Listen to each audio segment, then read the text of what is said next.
Boa tarde a todos. Como já foi apresentado, meu nome é Djavan, eu sou arquivista da Irmandade do Santíssimo Sacramento da Candelária.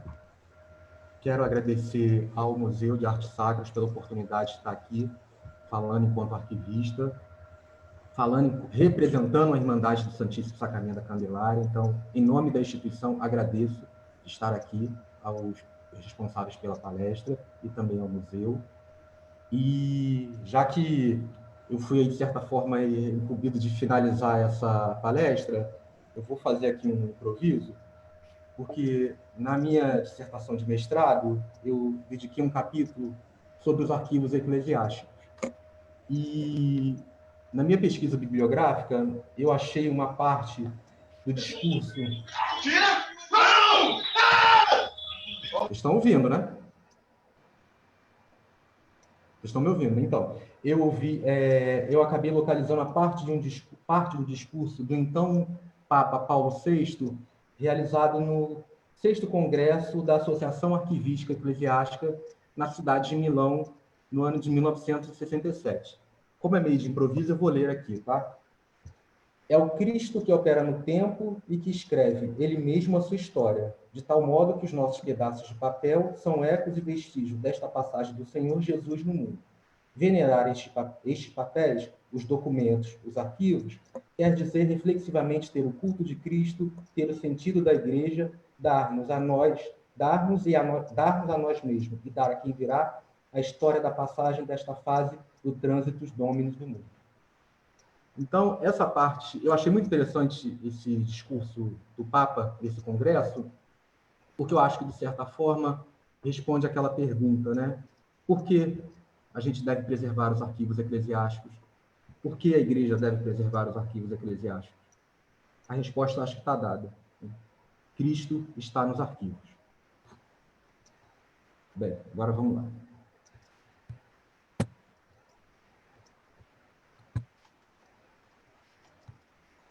Vocês estão vendo a apresentação? Então tá, então.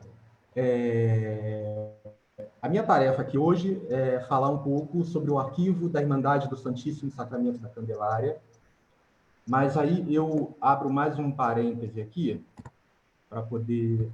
Onde é que eu... Aqui, né? Onde é que eu mexo aqui? Sim. Mas eu abro um parêntese aqui, mais uma vez, para voltar à minha questão, uma das questões que eu discuti na minha dissertação, porque dentro da bibliografia que eu pesquisei, eu achei esse artigo do Pedro Penteado, e que ele fala da importância da intervenção arquivística nos arquivos das confrarias e das irmandades. A gente sabe que irmandades religiosas é uma tradição que vem desde a Idade Média, e que no Brasil a gente pode dizer que as primeiras irmandades surgiram no século XVI, XVII, XVIII, XIX, mas não é um fenômeno, né, a sua criação, a sua institucionalização nos séculos XX e XXI.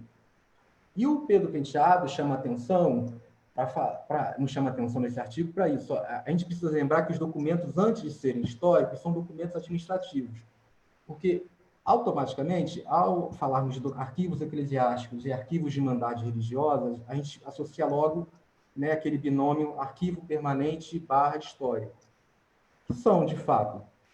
Mas ele chama uma outra atenção que, mesmo sendo uma tradição secular, e não sendo um fenômeno, a fundação dessas irmandades no século XX, no século XXI, muitas ainda estão atuantes.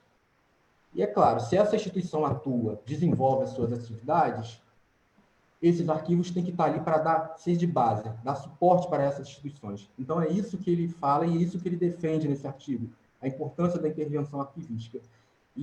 Ou seja, ele está falando do uso, do acesso, né, dos documentos. E é isso que eu vou tentar aqui falar, de certa forma, aqui durante a minha apresentação.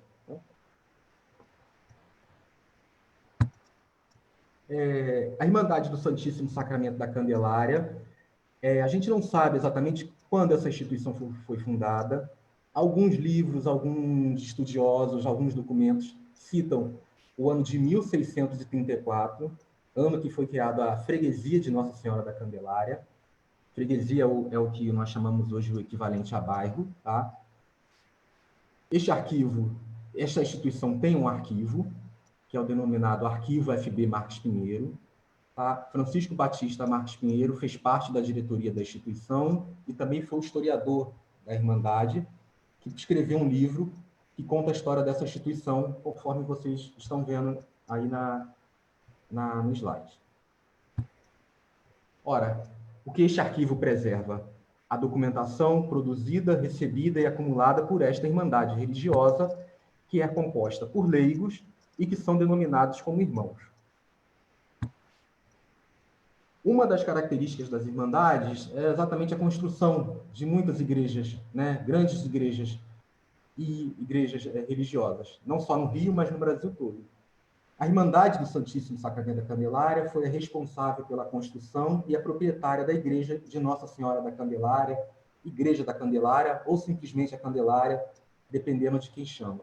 Ou chamam a conhece. Todo mundo já conhece a igreja, pelo menos acho que uma vez na vida já passou em frente à igreja, se não passou, já entrou dentro da igreja. Então, quem construiu e administra esta igreja é esta Irmandade. Outra característica das Irmandades formada por leigos é o trabalho chamado de assistencialista, de benemerência social. Aí, claro, vai depender do livro, da bibliografia que você estiver consultando, mas elas também são permeadas por essa característica, né? A caridade, aquele princípio da caridade.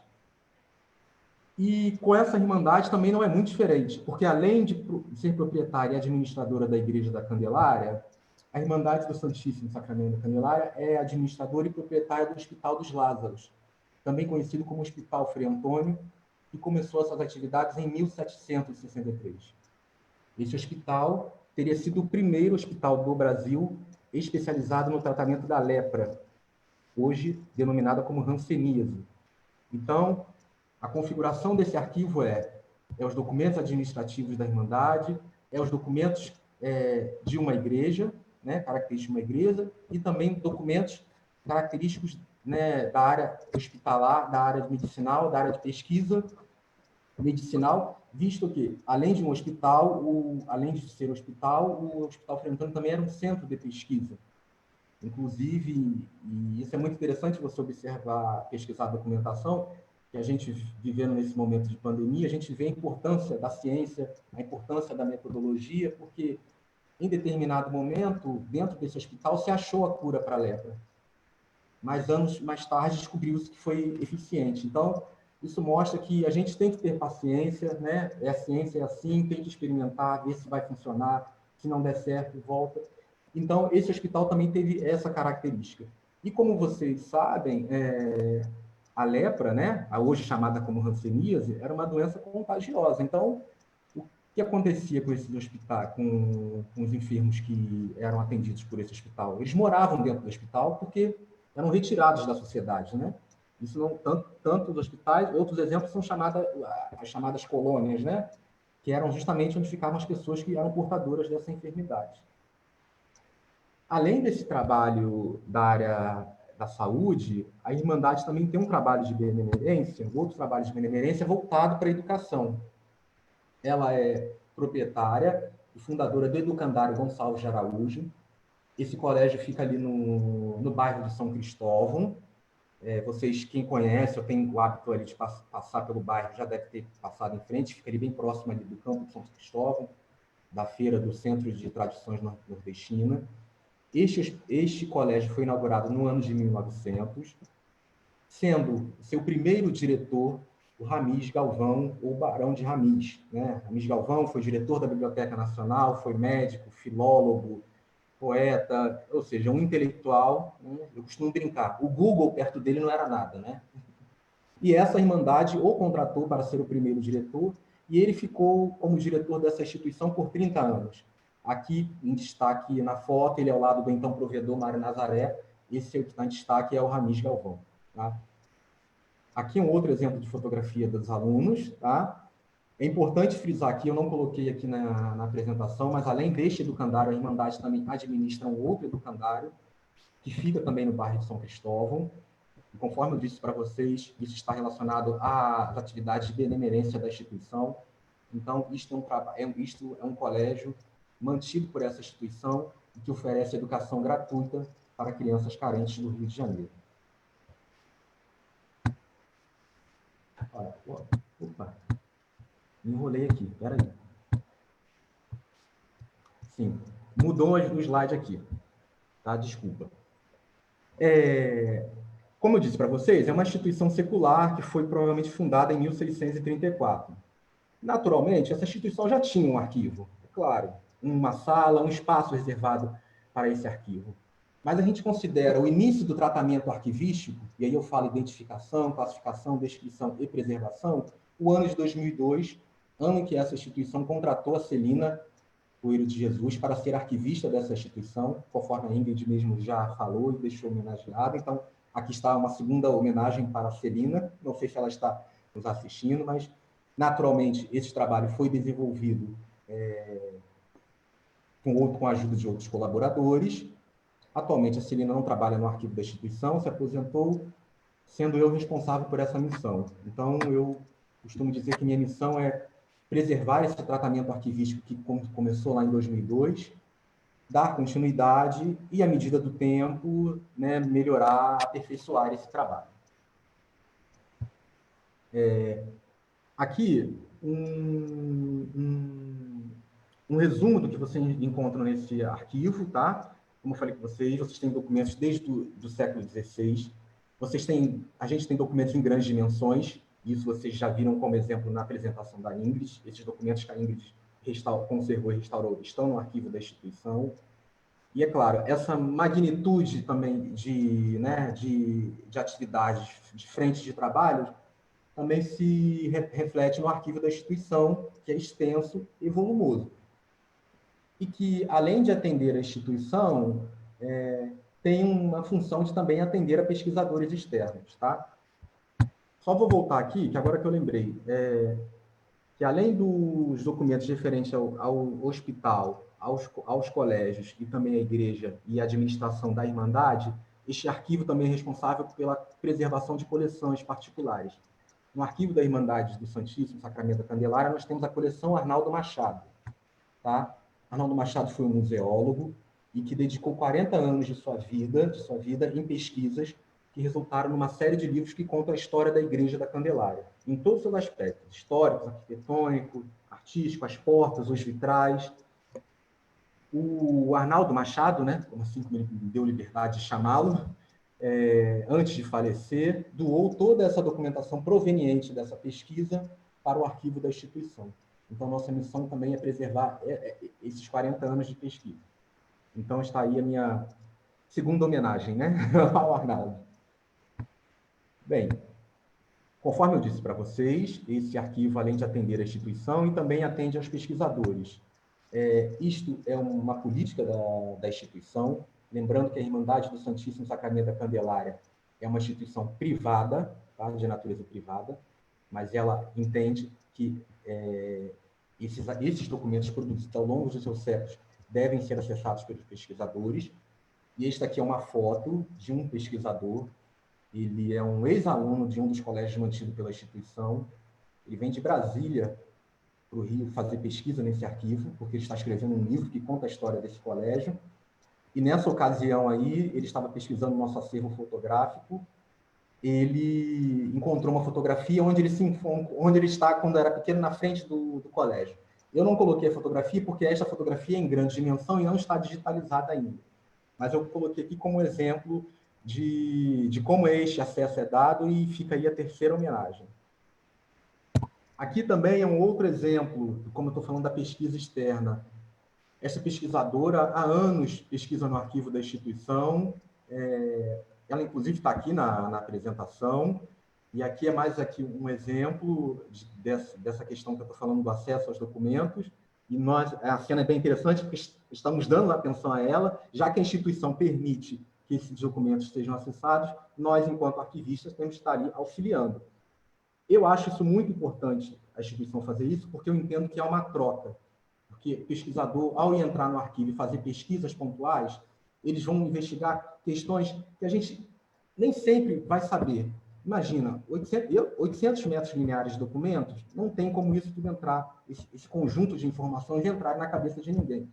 Então, eu acho muito válido essa troca. Eles pesquisam um assunto específico, a gente amadurece e, com isso, reforça a importância em preservar os documentos do arquivo. Agora,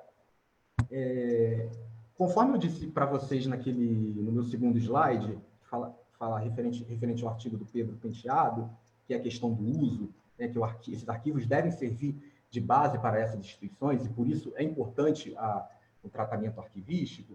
Aqui é um exemplo, né, das solicitações de documentos que são feitas ao arquivo da instituição anualmente. Aqui está um gráfico que vai de 2007 a 2018. Ou seja, eu acho que faz sentido com aquilo que o Pedro Penteado fala. Se a instituição existe, ainda é vigente, esse arquivo tem que servir à instituição. E a gente consegue provar, de certa forma, que esse arquivo serve à instituição por meio desses gráficos. E, é claro, isso é possível, basta o tratamento arquivístico, conforme a Ingrid mencionou, começou lá em 2002 com a Celina. Isso é fundamental. Aqui é um outro exemplo do uso dos documentos. Eu não sei se vocês estão conseguindo ver de maneira clara, mas é uma foto atual da sacristia da Igreja da Candelária. Eu não sei se vocês estão conseguindo perceber, mas no fundo há uma pintura, né, uma decoração. Se eu não estou enganado, acho que o nome da decoração é stencil. Então, antes dessa parede estar assim, a parede era branca, e num trabalho de prospecção percebeu-se que existia, a princípio, um desenho atrás dessa parede branca. E aí entra, mais uma vez, a questão do arquivo servindo de base para a instituição. Porque uma pesquisa no acervo fotográfico da instituição mostrou que uma fotografia da década de 50, da mesma sacristia, apesar de ser uma fotografia preto e branco, mas a gente vê que era uma parede, de fato, branca. Porém, uma fotografia da década de 30 comprova que esta parede tinha essa decoração. Então, aí é mais um exemplo do que eu estou querendo dizer de como o arquivo deve servir de base para a instituição. E isso foi muito importante, essas fotografias, tanto que essa história que eu estou contando para vocês está lá na sacristia da igreja, tá? Quando tudo voltar ao normal e a igreja estiver completamente aberta, eu os convido para, além de visitar a igreja, mas também visitar a sacristia e ver estas pinturas e ver essa história, porque lá tem uma réplica dessas fotografias, então comprova. Então, é isso que o meu objetivo aqui, de certa forma, foi isso, é tentar mostrar essa relação do uso. A gente tem que, os documentos não faz sentido. É uma instituição em pleno funcionamento, não ter o seu arquivo servindo de base e esse arquivo não está organizado. E aí entra o tratamento arquivístico, que eu entendo também que entra as estratégias de preservação, que podem ser, por exemplo, por meio de algumas estratégias via a conservação preventiva, e que podem, por exemplo, ser inseridas na atividade do tratamento arquivístico. E, é claro, quando se trata de algo mais específico, de um tratamento mais invasivo, a gente tem que chamar um conservador restaurador, que foi o caso da Ingrid Beck, que fez a apresentação antes de mim, e ela foi lá e detalhou e explicou qual foi esse tratamento realizado nos desenhos do Zeferino da Costa. Então, eu acho isso muito importante, a gente fazer esse diálogo, arquivologia e preservação. Esse trabalho multidisciplinar. Então, de certa forma, o que eu tinha para falar era isso, não sei se era bem rápido. Agradeço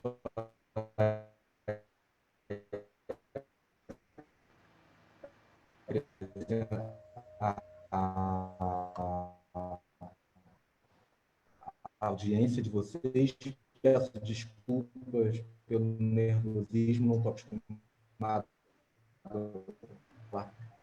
Coloquei aqui exemplos de documentos, tá? Então eu achei mais interessante colocar ficha, então, mas é claro, há um monte, mas com uma maneira de ficar uma apresentação mais dinâmica, eu achei melhor colocar as fotografias. Então é isso, pessoal, o que eu tinha para falar, o recado está dado. Obrigado mais uma vez. Extractor.